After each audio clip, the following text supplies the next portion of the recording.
Hello everyone, so this time I want to talk a little bit about the chain rule, which is a rule for how to differentiate the composition of two functions. So let's remember what we're doing. We're trying to differentiate as many functions as possible. And rather than learning lots and lots of rules, our strategy is to learn just the building blocks. So learn how to differentiate a couple of key functions, and then learn rules for how to put that together. So for instance, we've seen that the derivative of a sum is a sum of derivatives. We had the product rule for how to differentiate a product. We had the quotient rule for how to differentiate a quotient.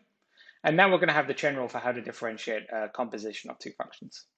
So let's remember what a composition is. So if we have two functions f and g, then whenever it makes sense, we can try to combine them and have the composition of f and g, but which is defined by f of g of x. So there is an inside function g, and there is an outside function f, and the order matters. So if we swap the f and g around, we would get a different composition function. Okay, but here is f composed with g evaluated at x. First, x gets mapped to g of x, and then that gets mapped to f of g of x. So we start at x, first we apply g, then we apply f. And here g is the inside function and f is the outside function. Okay, so there is always an inside and outside function. So here are some examples. For instance, with sine of x cubed, we can think that of that as a composition where the outside function is sine and the inside function is x cubed. So this is a composition of those two functions. Similarly here, square root of x squared plus 1. This is a composition of two functions where the outside is square root of u, and the inside function is u, which is g of x equals x squared plus 1. Okay, so a lot of functions, we can identify them as compositions of two simpler functions. And then the strategy is to differentiate those simpler functions instead and see how to put them together to get the derivative of the composition. So here is the chain rule. So let's suppose our inside function g is differentiable at x, and our outside function f is differentiable at g of x. Okay, in most of the examples you'll see, your functions are going to be differentiable most places, or at least in their domain. But anyway, here's what we need. And then, okay, what's the formula? The composition of f and g is differentiable. And the derivative is the outside function f evaluated at g of x times the derivative of the inside function. So what we have to do is we have to differentiate the outside function, and then we have to replace the variable by g of x, and then we have to multiply by the derivative of the inside function. So even though there is a complicated formula, the advantage is that we can do the differentiation to f and g separately. Okay. Or equivalently, if you want to write this in this alternate notation, if you write y equals f composed with g at x, then you can make a substitution u equals g of x to turn y into a function of u. And then instead of doing dy over dx, instead of directly differentiating y, which is what we want with respect to x, first we differentiate y with respect to u, which is simpler because we only have f of u to deal with. We just have to differentiate the f part then. And then we multiply by du over dx. And the dy over du is going to be an answer in terms of u. The du over dx will be an answer in terms of x. So after we've done that, we've got to replace u by whatever it was in terms of x. Okay. So what is the key point? The key point is that if we want to differentiate a composition, we have to do the derivative of the outside function evaluated at the inside function. So it's after we differentiate that we evaluate at the inside function. And then we have to multiply by the derivative of the inside function. So let's see some examples. So here is an example of a composition that we saw just a moment ago. So we want to differentiate the sine of x cubed, and we identified that as a composition. The outside function was sine u, and the inside function u was equal to g of x equals x cubed. Okay, then what did the chain rule say? We have to do the derivative of the outside. So the outside function is f of u equals sine u. The derivative of that is going to be f prime equals cosine u. But then we have to evaluate the derivative of the outside at the inside, at g of x. So we have to take this derivative of the outside, which is cosine u, and then evaluate at the inside. So evaluate at x cubed, right? The inside function was x cubed. So we get cosine of x cubed. And then we had to multiply by the derivative of the inside. So the inside was x cubed. If we differentiate it, we get 3x squared. And then we have to multiply these, right? So derivative of the outside evaluated at the inside times the derivative of the inside. So we are going to get 3x squared cosine of x cubed. Or if you want to write that instead in the alternate notation, if we want to differentiate sine of x cubed, that's sine of y equals sine of x cubed, we could replace x cubed by u. So we can write that as y equals sine of u, where u equals x cubed. And then we can use the formula dy over dx equals dy over du times du over dx. So dy over du we can now do. So sine of u becomes cosine of u. So here we get the cosine of u. And then du over dx is going to be 3x squared. So we get cosine of u times 3x squared. And then at the end, we have to write the answer in terms of x. So we have to replace u by x cubed. So we get 3x squared times cosine of x cubed. And of course, it's the same answer. The steps are pretty much the same. It's just a different way of writing exactly the same thing. So mostly I'm going to use the first approach, or later we'll just do most of these in our head once we understand what's going on.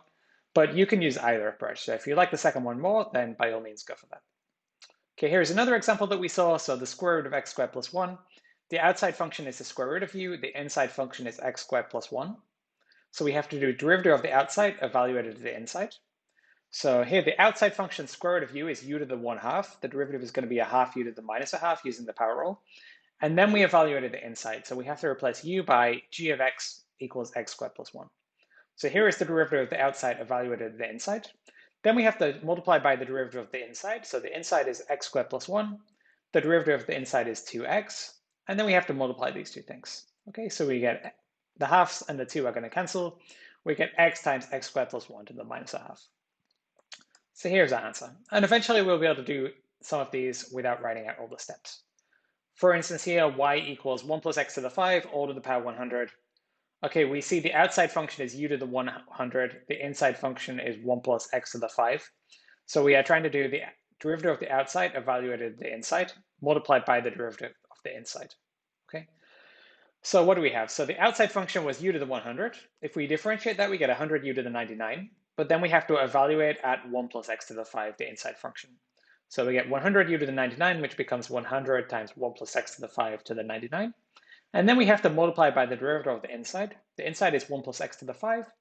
So we are going to get 0 plus 5x to the 4. So we have to multiply by 5x to the 4. Okay, and of course, we can combine this with lots of other rules that we've already seen. For instance, we could combine the general with the product rule. So here's a function x squared plus 1 cubed times x to the 5 plus 2 to x to the 5 plus 2 to the power of 6. And we can't use the chain rule immediately because what is inside of the different factors depends on the factor, right? On one of them, the inside function is x squared plus 1. On the other of them, the inside function is x to the 5 plus 2. But it is a product. So let's first try to use the product rule, right? We have x squared plus 1 cubed, x to the 5 plus 2 to the power of 6. So let's try to use the product rule. We keep one factor, we differentiate the other, and then vice versa. So here is the product rule, right? We kept the x squared plus 1 cubed, differentiate the other term. Okay, I didn't do that yet, but here is that d over dx stands for differentiate. And then vice versa. And now each of these more complicated derivatives we can handle using the chain rule, right? So x to the 5 plus 2, all to the power of 6. It's a composition. The inside function is x to the 5 plus 2, and the outside function is u to the power 6. And similarly, the other one, it's also a composition with different factors, right? The inside is u equals x squared plus 1. The outside function is u cubed. Okay, so let's see how to use the chain rule. So in each piece, so if we look at x to the 5 plus 2, all to the power 6, our outside function is u to the power 6. If we differentiate that, we get 6u to the power 5. But then we have to evaluate at the inside function. So 6u to the 5 becomes 6 x to the 5 plus 2, all to the power 5. And then we have to multiply by the derivative of the inside. Okay, that becomes 5x to the 4. And then going for the other factor, x squared plus 1 all cubed, the outside function is u cubed. We differentiate, we get 3u squared. We evaluated the inside function, we get 3x squared plus 1 squared. And then we have to multiply the derivative of the inside, which is 2x. Okay, so this is our answer. And then if we like, we can clean it up afterwards and collect the common terms and multiply out the numbers and so on. Okay, but nothing really happened there, just some simplification. Okay, we could also combine the chain rule and the quotient rule. So here, for instance, it's a composition, and then on the inside is a quotient. So we're going to apply the chain rule first. The outside function is u to the 9, and the inside function is t minus 2 divided by 2t plus 1. So let's jump in and use the chain rule. We have to do the derivative of the outside evaluated at the inside multiplied by the derivative of the inside. So the outside is u to the power 9. If we differentiate that, we're going to get 9u to the power 8, but then we have to evaluate at the inside function, which is t minus 2 divided by 2t plus 1. So we get 9 times the inside all to the power 8, and then we have to multiply by the derivative of the inside. Okay, the inside is a quotient, so I'm going to leave that to the next step. Now the inside, which is a quotient, we just differentiate, so everything stayed the same until we get to finally using the quotient rule on the bottom piece. So we have the bottom, 2t plus 1 times the derivative of the top, which is 1, minus the top times the derivative of the bottom, all divided by the bottom squared. And here is our answer. So you see, even if we start with just a couple of rules like the product rule, the quotient rule, and the chain rule, we can differentiate much, much more complicated expressions. Okay, and another thing to think about is using the chain rule twice, which sounds complicated, but it's just taking it one step at a time. So here is our function f of x equals 2 to the power 3 to the power 4 to the power x. So this is quite tricky, but let's see how to use the chain rule twice. So we can think of this as an outside function and an inside function. The outside function is 2 to the u, and then I have u equals 3 to the power 4 to the power x. So let's remember, if we want to differentiate things that look like b to the x, that's going to be b to the x times the natural logarithm of b. So let's jump in and differentiate. So our outside function was 2 to the u. If we differentiate that, we get 2 to the u times natural logarithm of 2. But then we have to evaluate the inside function 3 to the power 4 to the x. So we're going to get 2 to the power 3 to the power 4 to the x times natural logarithm of 2. And then we have to multiply by the derivative of the inside function. Okay, the inside function is 3 to the power 4 to the x. I'm going to leave that on the next step. And we still have a difficult derivative, but it's a little bit less shorter than what we had before, right? Rather than 2 to the power 3 to the power 4 to the power x, it's just 3 to the power 4 to the power x. So we did do something. And now we can use the chain rule again on this new piece. The inside function is 4 to the x, the outside function is 3 to the power u.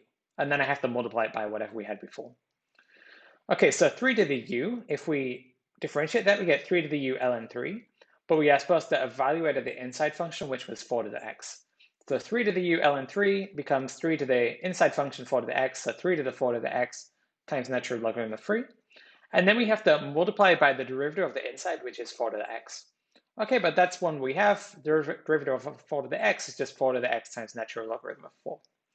So we are just using the chain rule, but doing it one step at a time. And each time we reduce the number of elements in the chain. I guess maybe this is why it's called the chain rule, right? Each time we reduce the chain by one coil or whatever. Okay, so we can combine the product rule, the quotient rule, the chain rule, even the chain rule more than once, and we can differentiate many complicated expressions. So here is the answer, and yeah, isn't this fun? Hope you enjoyed this. Bye, see you next time.